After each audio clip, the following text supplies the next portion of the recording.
This episode is brought to you by LifeLock. Between two-factor authentication, strong passwords, and a VPN, you try to be in control of how your info is protected. But many other places also have it, and they might not be as careful.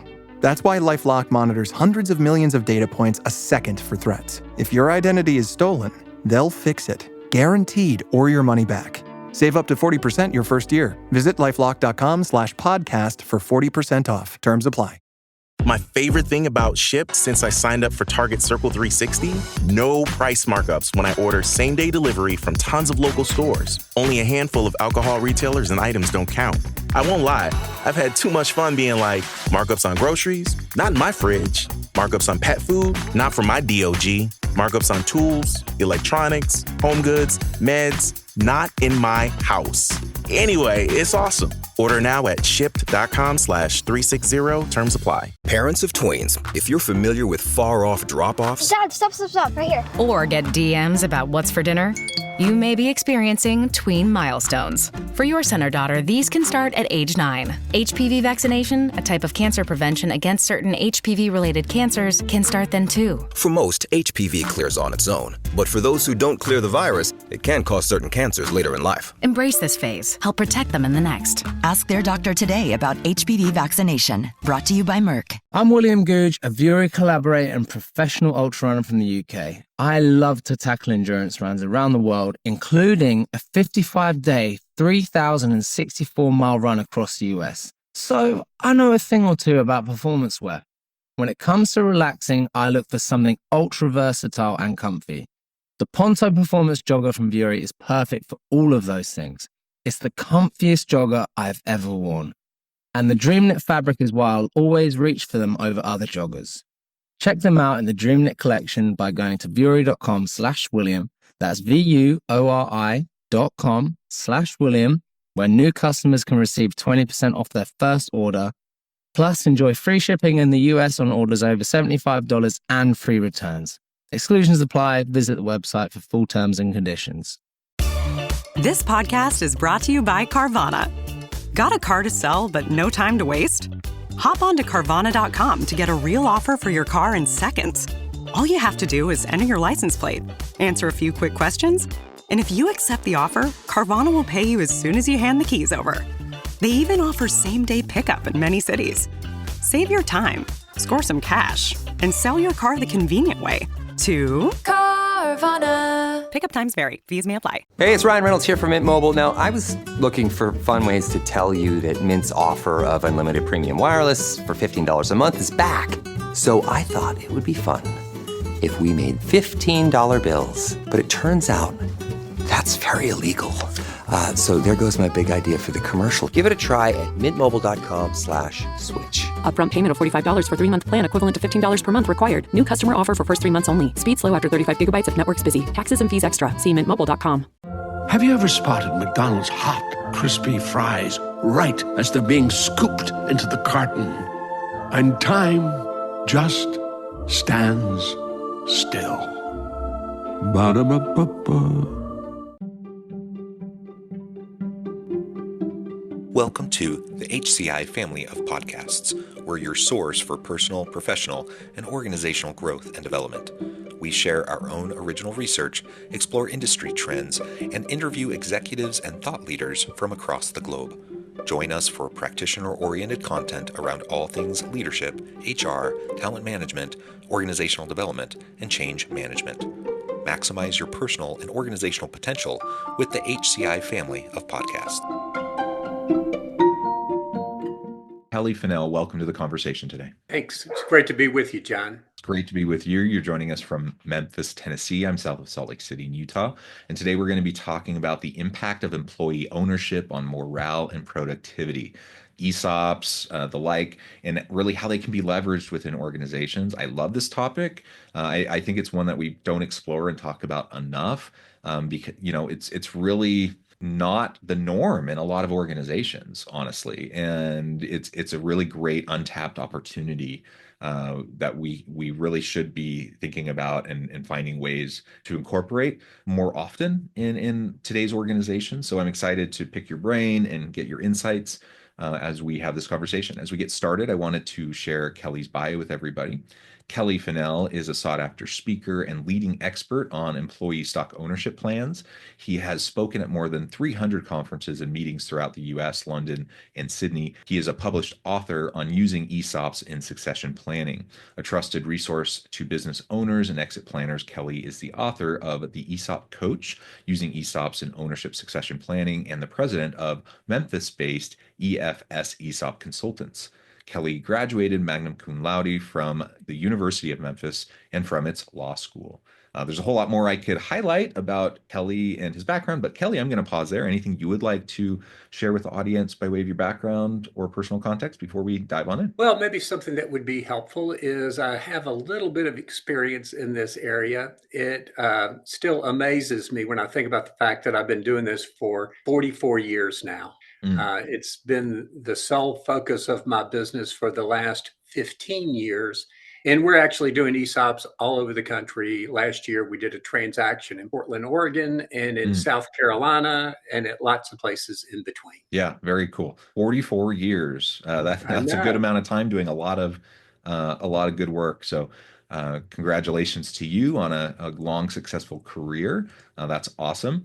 Okay, as we dive on in, let's start by just defining things.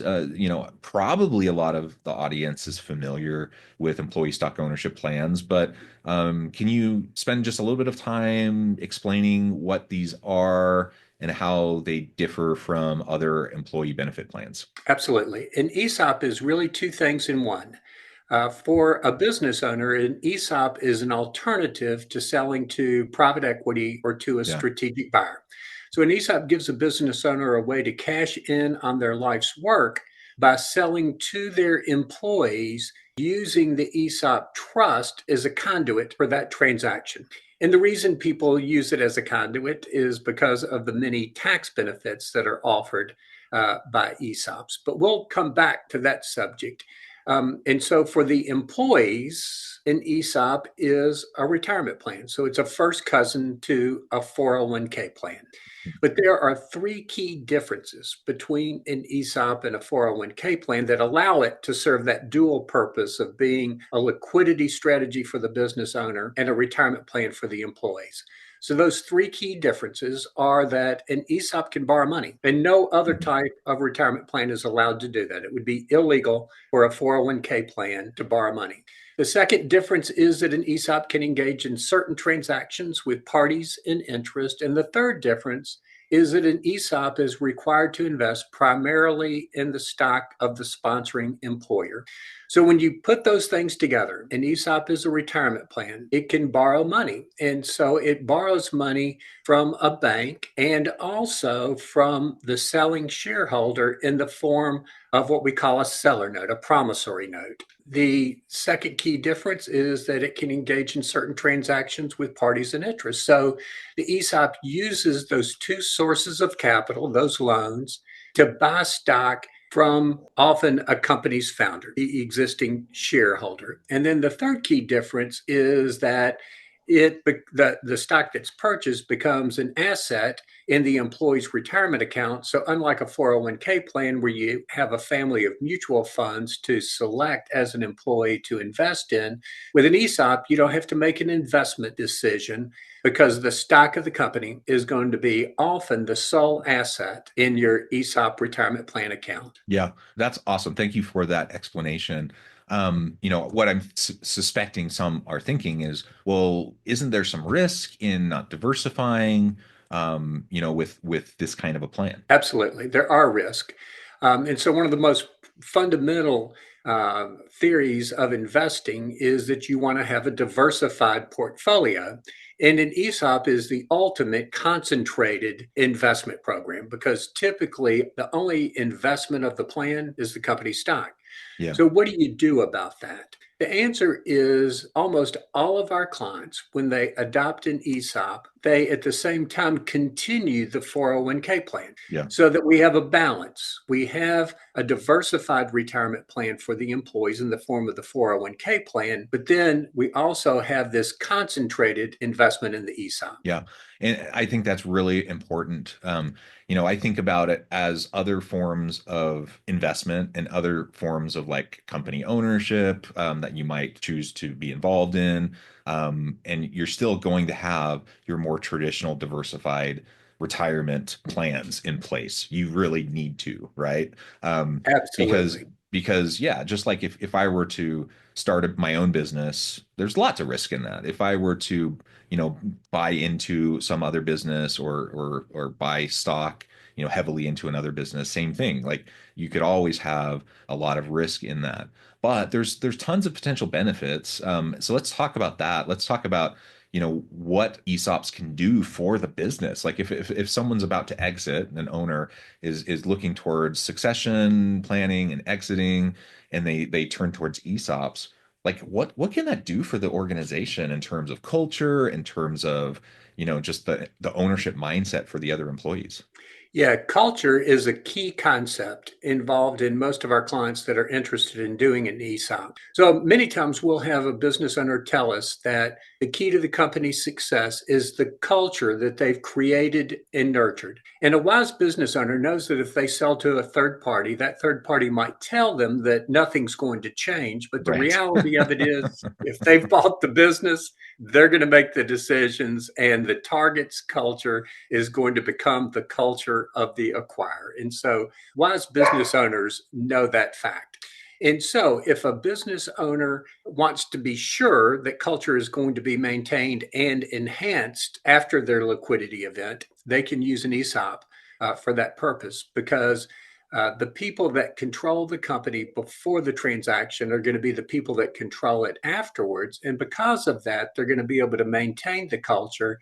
And because the employees are now going to have in their retirement plan account company stock, it's actually going to not only protect, but also enhance culture, because now they're going to be the beneficiaries of the company's growth. The business owner is going to cash in, and then in the future, the employees are going to cash in. So all of the employees are in the same boat, rowing in the same direction to make the company as profitable as possible, so that when they have a retirement or other distributable event, they get the maximum amount of money. Yeah, I think one of the really great, cool things about this kind of an approach is, maintaining the culture that you had, as you mentioned, that's a really excellent benefit. The idea of me working in an organization where I know that I have control over the success of the organization, that I'm part owner of that organization, I'm going to reap the benefits of ownership of that organization, that collectively we're all in it together towards the success of this organization. Like there's just something different about that, than being just like one of a bunch of employees. And what often happens in many organizations is there's kind of sometimes an us versus them mentality between employees and management, and some of those types of things, right?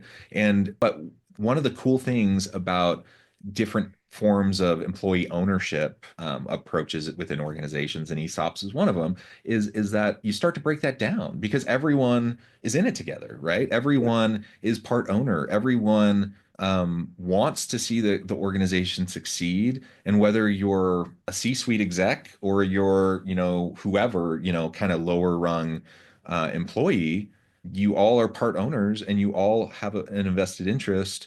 And it's just a different thing. Like so when you talk about culture, yes, you get to maintain the existing culture, but there's a different level of buy-in, to the culture and the success of the organization than I think that you're typically going to get in just kind of the run-of-the-mill types of employees that you typically have in the average organization, right? Yep, that's exactly right. And that is not just theoretical. That has been proven out over and over again. One of the favorite topics of people who are getting a PhD in management is to study employee ownership and the impact that it has on productivity and the profitability of a company. So there are literally dozens of dissertations that have been written on this subject that quantitatively prove the theoretical assumption that you would make that when employees become partners, the companies fare better. And so that is now a provable fact. Yeah, which is super cool, and it's always fun when you can put some data behind it. But it also just theoretically makes common sense, right? Like anyone just sitting here listening to it is like, well, duh, of course. And now we have data to go behind it to support it, and so lots of benefits for the business owner who's selling, who's exiting, who thinking about succession planning. Lots of benefits for the organization as a whole. Lots of benefits for the employees who are able to buy in, as a secondary option towards their own investing in retirement. I also just think as an employee, how cool is it for me to be able to have a piece of the business, like to just be able to have this option to be able to buy into it. Like, I just think that's cool, to have that option. And that's not something that everyone gets. And in fact, it's fairly rare. And the great thing is that the buy-in, the cost of employee ownership is borne by the company, not by the employees. So with a 401k plan, another key difference between it and an ESOP is with a 401k plan, employees contribute their own money and often get a match. With an ESOP, there are no employee contributions. The company funds the entire thing with a big helping hand from Uncle Sam. So I'd mentioned earlier that there are great tax benefits associated with an ESOP. And one of the key benefits is that if you have a 100% ESOP owned S corporation, and now about 80% of the new ESOP transactions that are done are for 100% ESOP owned S corporations. And if you have that situation, then after the transaction, the company operates tax free. So we can have a for-profit business that's taxed like a church or a synagogue. No tax on the company's income at the company level because it's a flow-through entity. It's an S corp. And no tax at the shareholder level because our only shareholder is going to be the ESOP trustee. And like a 401k plan trustee, the ESOP trustee is tax exempt. So many people realize that at the end of the year, they get financial reporting on all of their investment accounts except one, and that's their 401k account. You don't get tax reporting on that. That grows on a tax deferred basis. And the reason is employees don't own their 401k account. They assume that they do, but legally, they don't. That account is owned for their benefit by the 401k trustee, and they don't get tax reporting because that trustee is tax exempt. So the same thing with an ESOP. And so Uncle Sam is going to provide a 40% tax subsidy for the company to share ownership with its employees because Congress feels that that is a very worthy goal. Yeah, I mean, all those tax benefits are pretty cool. Yes, absolutely. As you mentioned. Let's talk about some of the best practices around fostering a positive ownership culture within a company. So let's say we're going about this process of establishing an ESOP. We decide, yeah, this is a good idea. We're going to do it. We're going to set this up. Let's talk about some of the best practices. Well, employees are only going to appreciate the ESOP to the extent that they understand it. Sure, and so having a robust communication process is critical for ESOP companies and is a very necessary best practice. So what we often see is our clients will provide a very brief quarterly one-page newsletter to their employees. It's often just sent electronically, no paper. And it reminds the employees that first, they're owners of the company and that their ultimate benefit is going to be dependent upon the success of the company. And then we often break down one of the rules or regulations that are involved in the ESOP so that they can begin to understand the plan better. So we do that quarterly. And then we always have an annual meeting where we talk to them about the plan, answer their questions, and at the end of the meeting, distribute their annual statement that shows how much stock was in their account at the beginning of the year, how much was contributed during the year, how much is in their account at the end of the year, and the value per share and the total value of their account. And so that dynamic of constantly communicating and reinforcing the benefit of the ESOP is a critical best practice. Yeah. And I mean, frankly, organizations need to do a better job. I mean, almost all organizations need to do a better job of explaining benefits to their employees, regardless of what benefits we're talking about. Yes. And so that's a challenge and a problem for most organizations that I've seen. And so especially if you're talking about something like this, that's less common, not as many people are familiar with, you're going to have to really go out of your way to over communicate it. If people are going to even really understand and be aware of the implications, and if you're going to leverage the motivational value of it, if you're going to be able to leverage the cultural value of it, you're going to have to go out of your way to over communicate it. So I appreciate you highlighting that. I don't think it can be overstated how important that is. And I think you make an excellent point, John, about companies not communicating their benefits effectively. And so what we encourage clients to do is to have a benefits afternoon once a year. Yeah. And so they have someone come in and talk about their health and welfare plan, and the ESOP and their 401k all in one afternoon, so that the employees can understand that, the company often is spending 30% of the employee's compensation in addition to their salary and bonus to provide these very valuable benefits to them. Yeah, absolutely. So let's double down, make sure that we're really committed to openness, transparency, open communication, leverage the benefits of that motivation, the morale, the culture components that are huge, research-backed benefits of doing employee stock ownership plans. If not, we're missing out, right? We're just not fully leveraging those benefits. Well, where can people go to find out more about this? Again, I think a lot of people probably might, they might be vaguely aware, kind of understand, but for many, this conversation might be one of the first times they've really heard more about it. So where can people go to find out more? Well, you can go to some websites. So our website has a wealth of just educational information. That is www.execfin.com.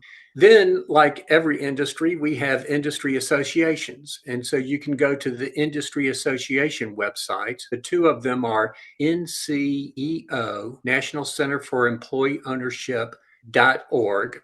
And the other one is TEA, the ESOP Association.org. And so you can get lots of educational information there.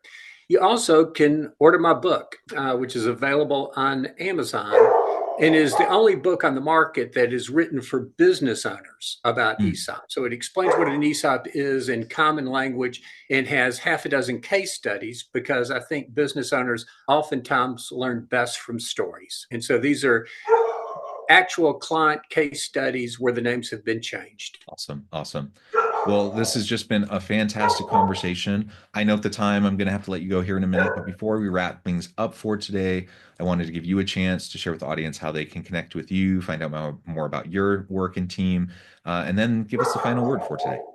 Well, you can go to our website and find my email address there, which is kfin@execfin.com. So KFIN@EXEC.com. You'll also find our phone numbers there, me and my partner. And so you're welcome to contact us either by email or by phone. Awesome.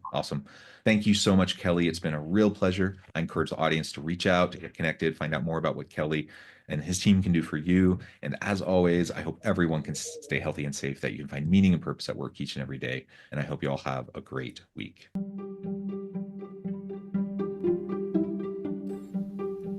Thanks for joining us for this episode of the podcast.